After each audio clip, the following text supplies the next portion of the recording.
মানুষ সুন্দর, আসমান সুন্দর, জমিন সুন্দর, সুন্দরী সুন্দরী পাল্লা। জানি না কত সুন্দর তুমি আল্লাহ। আসসালামু আলাইকুম রহমতুল্লাহি ওয়া বারাকাতুহু। প্রিয় ভাই বোনেরা, আমরা আবারও আমাদের প্রিয় অনুষ্ঠান জীবন জিজ্ঞাসা নিয়ে আপনাদের সামনে হাজির হতে পেরেছি। এজন্য মহামনিবের দরবারে মস্তক অবনত চিত্তে শুকরিয়া আদায় করছি, পড়ছি শুকরিয়ার মহান তসবিহ আলহামদুলিল্লাহ। আশা করছি আপনারা সবাই সুস্থ আছেন, সুন্দর আছেন এবং যথারীতি ঈমান চর্চায় রত আছেন। প্রিয় ভাই বোনেরা, আমরা আমাদের প্রিয় মেহমানকে আজকে আপনাদের সামনে পরিচয় করিয়ে দিচ্ছি এবং উপস্থাপন করছি এবং জেনে নিচ্ছি ওনার কৌশলাদি। আশা করি আমাদের নিয়মিত যারা দর্শক তাদের এই পরিচয়ের দরকার নেই। কেউ যদি নতুন এসে থাকেন তাদের জন্য মেইনলি এই কাজটি করছি ইনশাআল্লাহ। আসসালামু আলাইকুম। ওয়ালাইকুম আসসালাম ওয়া রাহমাতুল্লাহি ওয়া বারাকাতুহু।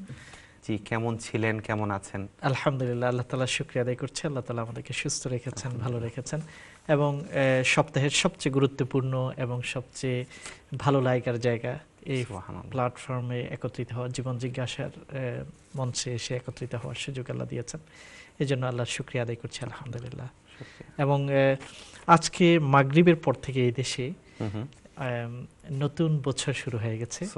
এটা হলো 1435 হিজরি এবং মুহররম মাসের আজকে প্রথম তারিখ, প্রথম রাত। কাজেই আরবি এবং ইসলামিক ক্যালেন্ডারের নববর্ষের শুভেচ্ছাটাও আমরা জানাতে পারি এবং আল্লাহর দরবারে এটাই আশা করছি আল্লাহ তাআলা আমাদের এই বছরের সূচনাকে যেন কল্যাণকর করে, পুরা মুসলিম উম্মার জন্য এটা যেন নতুন কল্যাণ নিয়ে আসে, বরকত এবং রহমত নিয়ে আসে, এই কামনা। জাযাকুমুল্লাহ। প্রিয় ভাই বোনেরা, আমরা নববর্ষের শুভেচ্ছা দিয়ে শুরু করলাম আজকের অনুষ্ঠান। আমরা চলে যাব সরাসরি কলে, দেখি আমাদের সাথে কে আছেন। আসসালামু আলাইকুম। ওয়ালাইকুম আসসালাম ওয়া রাহমাতুল্লাহ। আপনার প্রশ্ন বলবেন। জি ভাই, আমি কি তিনটা প্রশ্ন করতে পারবো? প্লিজ। জি, আমার প্রথম প্রশ্ন হলো যে আজকে সকালে আমি আমার কাজ করতে গিয়ে আমার হাতে কোরআন শরীফ ছিল আর কি। জি। আমি হাত থেকে কোরআন শরীফটা পড়ে গেছে। জি। এই জিনিসটা আমার আরো একবার হয়েছিল। আমি কোরআন শরীফ তেলাওয়াত করার সময় আমার হাত থেকে কোরআন শরীফটা পড়ে গেছে। এখন এটা এই জন্য আমি একটু মানসিকভাবে খুব অস্থির আছি। আমি 2 রাকাত নফল নামাজ পড়ে আল্লাহর কাছে ক্ষমা চাইছি এবং এতে কোনো বিপদ আপদ বা কোনো এই ধরনের কোনো সিমটম কিনা এটার মাধ্যমে। আচ্ছা, ঠিক আছে। হ্যাঁ, এটা একটা ভাই। আর সেকেন্ড প্রশ্ন হলো যে আমি আমার ফরজ রোজাগুলো, যে রমজানের যে ফরজ রোজা আমার অসুস্থতার কারণে আমি রাখতে পারি না, তো আমি এখন এটা রাখতেছি। অলরেডি আমি 13টা রেখে ফেলছি। মাশাআল্লাহ। তো কি এই রোজাগুলো কি কন্টিনিউ রাখতে হবে নাকি আমাকে ভেঙে ভেঙে করতে পারবো? আচ্ছা, ঠিক আছে। তৃতীয় প্রশ্ন। জি। আর আমার 3 নম্বর প্রশ্ন হলো যে আমি শাইখের কাছ থেকে শুনেছি যে ওই আমরা ফজর নামাজের পরে জায় নামাজে বসে যে ইশরাকের নামাজটা, হ্যাঁ, এটা হাদিসে ইশরাক নামে আসে নাই। হ্যাঁ, বাট আমরা যখন জায় নামাজে পরে একই ইয়েতে এই নামাজটা পড়বো, এটা নিয়তে আমি কি নামাজ বলবো? আচ্ছা, ঠিক আছে বোন। জি ভাই, ধন্যবাদ। জাযাকুমুল্লাহ। জি। প্রথম প্রশ্নটি হলো হাত থেকে কোরআন শরীফ পড়ে যাওয়া। অনিচ্ছাকৃতভাবে যদি কোনো কারো হাত থেকে কোরআনে কারীম পড়ে যায়, এটা কোনো গুনার কাজ হতে পারে না, যেহেতু এখানে তার ইচ্ছা জড়িত নয়। এবং আল্লাহ তাআলা বলছেন আমাদেরকে এই দোয়াটুকু শিক্ষা দিয়েছেন সূরা বাকরার শেষ দিকে যে দোয়াগুলো আছে, রব্বানা লা তুআখিযনা ইন নাসিনা আও আখতানা। অনিচ্ছাকৃত ভুল ত্রুটির কারণে হে আল্লাহ আমাদেরকে কোনো শাস্তি তুমি দিও না। আল্লাহ আমাদেরকে এই দোয়া শিক্ষা দিচ্ছেন। এর অর্থ হলো কোনো ভুল ত্রুটির কারণে অনিচ্ছাকৃত, যেখানে আমার কোনো প্রত্যক্ষ কিংবা পরোক্ষ কোনো ইচ্ছার কোনো অবকাশ নেই, এরকম কোনো কাজের জন্য ইনশাআল্লাহ আল্লাহ আমাকে শাস্তি দেবেন না। কাজেই কোরআন শরীফ হাত থেকে পড়ে যাওয়া, এটা যদি অবহেলার কারণে না হয়, যে আমি ধরতে এইভাবে ধরছি যে এত অবহেলা করে যে সহজে সেটা পড়ে যেতে পারে, এরকম যদি না হয় তাহলে এটার জন্য কোনো গুনাহ হবে না। আর কারো যদি অবহেলা থাকে তাহলে তাকে অবশ্যই আল্লাহর কাছে গুনাহ মাপ চাইতে হবে। কিন্তু কেউ যদি ইচ্ছাকৃত অপমান করার জন্য যদি কোরআনকে নিক্ষেপ করে অথবা কোরআনে কারীমকে হাত থেকে ছেড়ে দেয়, ছুঁড়ে ফেলে, তাহলে সেটা অবশ্যই অন্যায় এবং এটা পাপাচার। কারণ আল্লাহ তাআলা বলছেন যে আল্লাহর যে শাআয়েরগুলো আছে, আল্লাহর দ্বীনের যে পরিচয়গুলো আছে, দ্বীনের নিদর্শনগুলোকে সম্মান করা, এটা অন্তরে আল্লাহর ভালোবাসারই পরিচায়ক।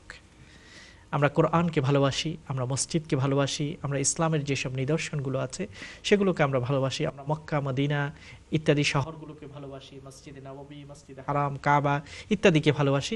এগুলো হচ্ছে আমাদের ঈমানে আল্লাহর ভালোবাসা এর পরিচয়। যে কোরআনকে ভালোবাসা, শ্রদ্ধা করা, এটা ঈমানের পরিচয় এবং আল্লাহর প্রতি গভীর ভালোবাসা এবং আল্লাহর প্রতি যে আমাদের তাকওয়া আছে, আল্লাহকে যে আমরা ভয় এবং ভালোবাসা দুটোই করি, তার পরিচয়। কিন্তু অবহেলা ছাড়া যদি হয় সেটার জন্য আমরা অস্থির হওয়ার কিছু নেই। তবে এই অস্থিরতাটুকু এটারও পরিচয় দিচ্ছে যে আমি আসলে কোরআনকে ভালোবাসি এবং আল্লাহকে ভয় করি।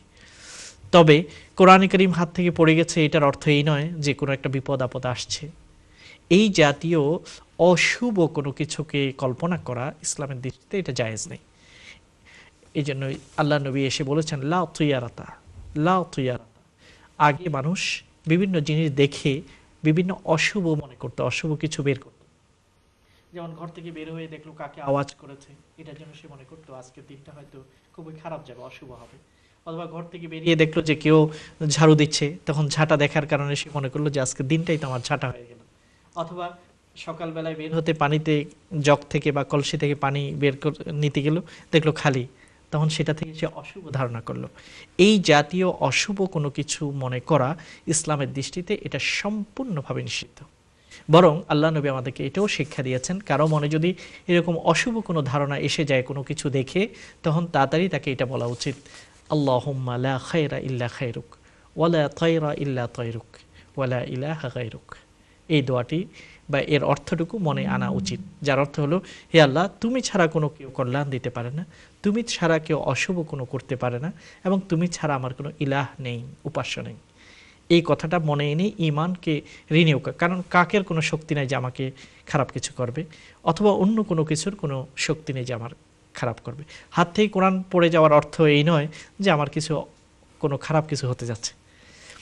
অনেকেই মনে করে যে চোখ অনেক সময় একটু চোখ নড়াচড়া বেশি করছে, বাম চোখ ডান চোখ, তখন সে মনে করছে মনে হয় আমার কিছু অশুভ হচ্ছে। এগুলোতে শরিয়ার দৃষ্টিতে এটার কোনো সংশ্লিষ্টতা নেই।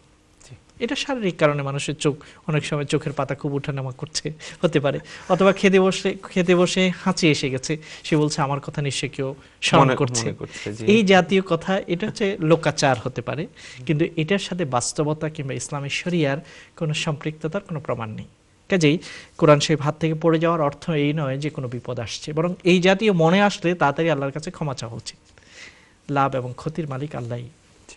দ্বিতীয়, আপনি প্রশ্ন করেছেন ফরজ যেসব রোজা আপনার মিস হয়ে গেছে, পবিত্র রমাদানে রোজা রাখতে পারেননি, এখন রোজা রাখছেন, সেগুলো ভেঙে ভেঙে কিংবা গ্যাপ দিয়ে রাখা যাবে কিনা, এতে কোনো আপত্তি নেই। কারণ এই রোজাগুলোকে একসাথে রাখতেই হবে এরকম কোনো প্রমাণ নেই, বরং এই রোজাগুলো প্রতিটি আপনার দায়িত্বে, যখনই আপনার সুবিধা হয় তখন আপনার পক্ষে সেটা রেখে দিলেই আপনার দায়িত্ব পালন হয়ে যাবে। কাজে মাঝখানে গ্যাপ নিয়েও আপনি রাখতে পারেন। তবে ধারাবাহিকভাবে রোজা রাখতে হয় কাফফারার রোজা। কাফফারার রোজা হলো, কেউ যদি রোজা রাখার পরে ইচ্ছাকৃতভাবে কোনো কারণ ছাড়া যদি রোজা ইচ্ছাকৃতভাবে ভেঙে ফেলে, সেই ব্যক্তি এই কাজটি করার কারণে আল্লাহ তাকে একটি পানিশমেন্ট দিয়েছেন। তার কয়েকটা পানিশমেন্ট আছে যেটাকে আমরা কাফফারা বলি। এই কাফফারা হলো তার জন্য ক্ষতিপূরণ হলো, 1 নম্বর, সেই যুগে গোলামকে আজাদ করা। কোনো একজন দাস কিনে, অনেক দাম ছিল সেই দাসগুলো, দাম ওইরকম একটা গোলাম কিনে আজাদ করা। এই পর্ব এখন যেহেতু নেই, দ্বিতীয় পর্ব হলো 60 জন 60 পিপল, তাদেরকে মিসকিনকে খাবার দেয়া অথবা কাপড় দেয়া। এটা যদি সম্ভব না হয় তাহলে 60 রোজা রাখা, 60টি রোজা রাখা। এই 60টি রোজা রাখতে হবে, এমনভাবে রাখতে হবে মাঝখানে কোনো গ্যাপ দেওয়া যাবে না। মাঝখানে যদি গ্যাপ হয়ে যায় আবার নতুন করে 60টা গণনা শুরু করতে হবে। এমনভাবে প্ল্যান করে এটা শুরু করতে হবে যেন মাঝখানে কোনো ঈদের দিন না আসে, কারণ ঈদের দিন রোজা রাখা যায় না, এটা নিষিদ্ধ। ঈদের দিন অথবা কোরবানির পরবর্তী 3 দিন এগুলো রোজা রাখা যায় না।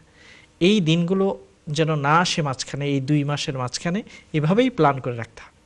তাহলে শুধু কাফারা রোজার ব্যাপারে এটা সুনির্দিষ্ট যে এটা কন্টিনিউয়াস হতে হবে, কোনো গ্যাপ থাকতে পারবে না। কিন্তু যেসব কাজা রোজা শরীয়তের ভ্যালিড এক্সকিউজ কিংবা ওজরের কারণে যেসব রোজা রমাদানে মানুষ রাখতে পারে, সফরের কারণে, রোগের কারণে এবং মহিলাদের পিরিয়ড ইত্যাদির কারণে অথবা গর্ভবতী মায়ের জন্য ইত্যাদি, তাদের জন্য একসাথে রাখার কোনো শর্ত নেই, কন্টিনিউশন দরকার নেই, গ্যাপ দিয়ে তারা রোজা রাখতে পারবেন। সর্বশেষ প্রশ্ন আপনি করেছেন যে যখন ফজরের নামাজের পরে, তিরমিজি শরীফের হাদিস আছে, কোনো ব্যক্তি যদি তিনি তার নামাজের জায়গায় বসে থাকেন এবং আল্লাহর জিকির তাসবিহ ইত্যাদি পাঠ করেন, সূর্য ওঠার পরে 2 রাকাত নামাজ আদায় করে, তার জন্য বিশেষ ফজিলাতের কথা আছে। তো এই নামাজটি পড়ার সময় আপনি নফল নামাজের নিয়ত করবেন। ফরজের বাইরে যত নামাজ আছে এটা হচ্ছে অপশনাল। অপশনালকে আরবিতে বলা হয় নফল। কাজে সুনির্দিষ্ট কোনো নাম ধরতে হবে না যে আমি আল্লাহরই জন্য 2 রাকাত নফল নামাজ আদায় করছি, এটা আপনার মনের ভিতরে থাকবে, আর সেটার মাধ্যমে আপনি এই নিয়তের মাধ্যমে আপনি নামাজ আদায় করবেন। ধন্যবাদ। জি, জাযাকুমুল্লাহ। বোন, আশা করছি আপনি আপনার উত্তর পেয়েছেন। আমরা চলে যাই পরবর্তী কলে, দেখি কি আছেন। আসসালামু আলাইকুম। হ্যালো, আসসালামু আলাইকুম। ওয়ালাইকুম আসসালাম। আপনার প্রশ্ন বলেন বোন। আমার প্রশ্ন হচ্ছে গভর্নমেন্টের যে এদেশে কলেজে স্টুডেন্ট ফাইন্যান্স দিচ্ছে এবং তাদের পলিসি হচ্ছে যদি কেউ পড়ে 21,000 পাউন্ডের উপরে স্যালারি পাবে এগুলো রিটার্ন করতে হবে, আর যদি কেউ কাজ করে না তাহলে আর ব্যাক দিতে হবে না। জি। এবং তাতে একটু ইন্টারেস্ট আছে তারা বলে। এখন আমার প্রশ্ন হচ্ছে কেউ যদি লেখাপড়ার জন্য লোন নেয় তাহলে কি তার গুনাহ হবে? আর দ্বিতীয় প্রশ্ন হচ্ছে মহিলাদের তাফসিরে যাওয়া কতটুকু প্রয়োজন? কেউ যদি না যায় তাহলে কি তার গুনাহ হবে? তাফসিরে? জি। ঠিক আছে। আমাদের জন্য দোয়া করবেন। আপনি আমাদের জন্য দোয়া করবেন। জাযাকুমুল্লাহ। ইনশাআল্লাহ। আসসালামু আলাইকুম। জি। প্রথম প্রশ্নটি হলো স্টুডেন্ট লোনের ব্যাপারে বা স্টুডেন্টদের স্টাডির জন্য যে ফাইন্যান্স করা হয় সরকারের পক্ষ থেকে, যেই ডোনেশন অথবা যেই এইডটা দেওয়া হয় স্টুডেন্টদেরকে, এর ব্যাপারে ইসলামের দৃষ্টিভঙ্গি কি? এই দেশে এবং ওয়েস্টার্ন দেশগুলোতে এখন এরকম একটা নিয়ম করা হয়েছে যে যেসব স্টুডেন্টরা ইউনিভার্সিটি লেভেলে যাবেন তাদেরকে সরকারের পক্ষ থেকে একটা লোন দেওয়া হয় 2টা কারণে। একটা হচ্ছে তার টিউশন ফিজগুলো দেওয়ার জন্য এবং তার অ্যাকোমোডেশন ইত্যাদির জন্য। এই স্টুডেন্ট লোনসটা যেটা দেওয়া হয় তারা এইভাবে হিসাব করেন যে এটার উপর বেসিক কোনো ইন্টারেস্ট তারা নেন না, বরং মুদ্রাস্ফীতির কারণে, সময়ের কারণে যে টাকার মান অবমূল্যায়ন হয়, এটাকে সমতা বিধান করার জন্য তারা এক ধরনের ইন্টারেস্ট এটার উপর আরোপ করেন। বেসিক্যালি এটা ইন্টারেস্ট নয়, তবে ইসলামের দৃষ্টিতে এটা ইন্টারেস্ট। এই জন্য যে টাকার বিনিময়ে, টাকার বিপরীতে লোন দিয়ে যখন অতিরিক্ত নেওয়া হয়, ধাপে ধাপে যখন অতিরিক্ত নেওয়া হয়, ইসলামের দৃষ্টিতে এটা রিবা কিংবা সুদ। কিন্তু বেসিক্যালি এটা যে টার্গেট নিয়ে তারা করা হয় যে এটা থেকে ইন্টারেস্ট নেওয়ার উদ্দেশ্যে তাদেরকে দেওয়া হয় না। যেমন আজকে আমি আপনাকে 1,000 পাউন্ড দিলাম, 10-20 বছর পরে সেই 1,000 পাউন্ড আপনি আমাকে দেবেন, ফেরত দেবেন। এটাই হচ্ছে ইসলামের নিয়ম। কিন্তু আমরা যদি বাস্তবতা পর্যালোচনা করি তাহলে আমরা দেখতে পাই যে এই 1,000 পাউন্ড আজকে যে মূল্য, 10-20 বছর পরে সেটার মূল্য অনেক কিছু কমে যাবে। আজকে 1,000 পাউন্ড দিয়ে যা যা কিনা যায় 10 বছর কিংবা 20 বছর পরে সেটা দিয়ে ওই পরিমাণ কিনা যাবে না, আরও কম কিনা যাবে। এই যে মুদ্রার যে অবমূল্যায়ন হয়, এটাকে ব্যালেন্স করার জন্য তারা সময় সাপেক্ষে একটা লোনের উপর একটা অতিরিক্ত কিছু তারা আদায় করে। এটা একদিক থেকে সহযোগিতা, কারণ যারা 21,000 পাউন্ডের কমে বেতন পায় তাদের থেকে কোনো লোন কাটা হয় না, ডিডাক্ট করা হয় না। 21,000 উপরে যারা পাবে তাদের থেকে নেওয়া হবে। অর্থাৎ সরকার তাদেরকে, স্টুডেন্টকে সহযোগিতাই উদ্দেশ্য। কিন্তু তারপরেও ইসলামী যে ফর্মুলার মাধ্যমে এই ইন্টারেস্টটা দেওয়া হয়, এটাকে ইন্টারেস্ট কিংবা রিবা হিসেবে গণনা করা হয়। তো এটা থেকে অ্যাভয়েড করার জন্যই আমাদের উপদেশ থাকবে, কারণ যাই হোক এটার মধ্যে একটা ইন্টারেস্ট আছে এবং রিবা আছে, এটা থেকে দূরে থাকার চেষ্টা করা দরকার। কয়েকটা আমরা বিকল্প নেওয়ার জন্য অনুরোধ করব, যেমন ইসলামিক ফাইন্যান্স বা স্টুডেন্ট লোন আছে কিনা সেটা খোঁজখবর নেওয়া দরকার। ইসলামিক ব্যাংকিং যেসব ব্যাংকগুলোতে করা হয় সেখানে তাদের খোঁজ নেওয়া দরকার।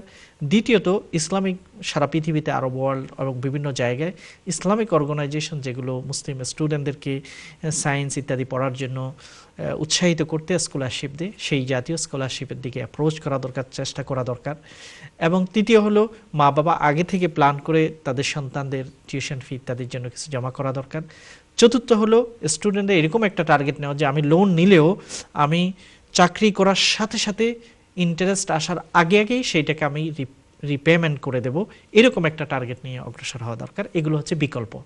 এবং আমরা দেখতে পাই যে অনেক মুসলিম স্টুডেন্ট অর্গানাইজেশন তারা সরকারের কাছে ইসলামিক ওয়েতে এই জিনিসটা করার জন্য তারা দাবি করছে। এবং আমরা আশা করি যে হয়তো খুব নিকটেই এই জাতীয় মুসলমানদের জন্য ইন্টারেস্ট ছাড়াই স্টুডেন্টরা লোন পেতে পারবে, হয়তো এরকম একটা সুযোগ আসবে। কারণ আপনারা দেখেছেন যে ওয়ার্ল্ড ইসলামিক ইকোনমিক্স ফোরামের বড় সেমিনার কনফারেন্স এই দেশে হচ্ছে, এবং ডেভিড ক্যামেরন তিনি ঘোষণা করছেন যে আমি চাই যে লন্ডন সেটা হবে ইসলামিক ফাইন্যান্সের জন্য বড় ধরনের একটা ক্যাপিটালস হবে, এটা তিনি ঘোষণা করেছেন। দুবাইয়ের মতো লন্ডনও পাশাপাশি বড় ধরনের একটা ক্যাপিটালস মার্কেট হবে, এই জাতীয় ঘোষণা তিনি করেছেন। এবং নন মুসলিম কান্ট্রি যেগুলো প্রথমে ইসলামিক বন্ড চালু করতে যাচ্ছে তার মধ্যে ইউকে প্রধানমন্ত্রী ডেভিড ক্যামেরন তিনি ঘোষণা করছেন প্রায় 2 মিলিয়ন সম্ভবত যে বন্ড ইসলামিক ওয়েতে তারা চালু করতে যাচ্ছেন। কাজেই এগুলো একটা ইসলামিক ফাইন্যান্সে এই দেশে প্রবেশ করার একটা পথ আমরা দেখতে পাচ্ছি। তো হয়তো আগামী দিনে মুসলিম স্টুডেন্টদের জন্য ইন্টারেস্ট ফ্রি লোনের ব্যবস্থা ইনশাল্লাহ হয়ে যাবে। জি, তাফসিরে যাওয়ার বিষয়টা আমরা পরে এসে ডিসকাস করা ইনশাআল্লাহ আশা করি সম্ভব হবে। প্রিয় ভাই বোনেরা, আমরা যাচ্ছি ছোট্ট একটি বিজ্ঞাপন বিরতিতে, ফিরে আসছি ইনশাআল্লাহ। বিজ্ঞাপন বিরতি শেষ করে আশা করছি আপনারা আমাদের সাথে থাকবেন। আসসালামু আলাইকুম ওয়া রাহমাতুল্লাহি ওয়া বারাকাতুহু।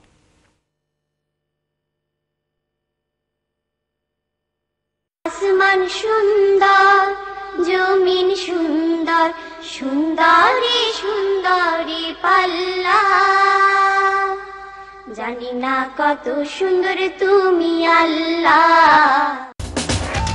আপনারা দেখছেন ইসলামিক প্রশ্নোত্তরমূলক অনুষ্ঠান জীবন জিজ্ঞাসা উইথ এনটিভি। সৌজন্যে আলাউদ্দিন সুইটস অ্যান্ড কেকস, শ্যাডল, ওয়েটনি মার্কেট, হিজাজ ট্রাভেল,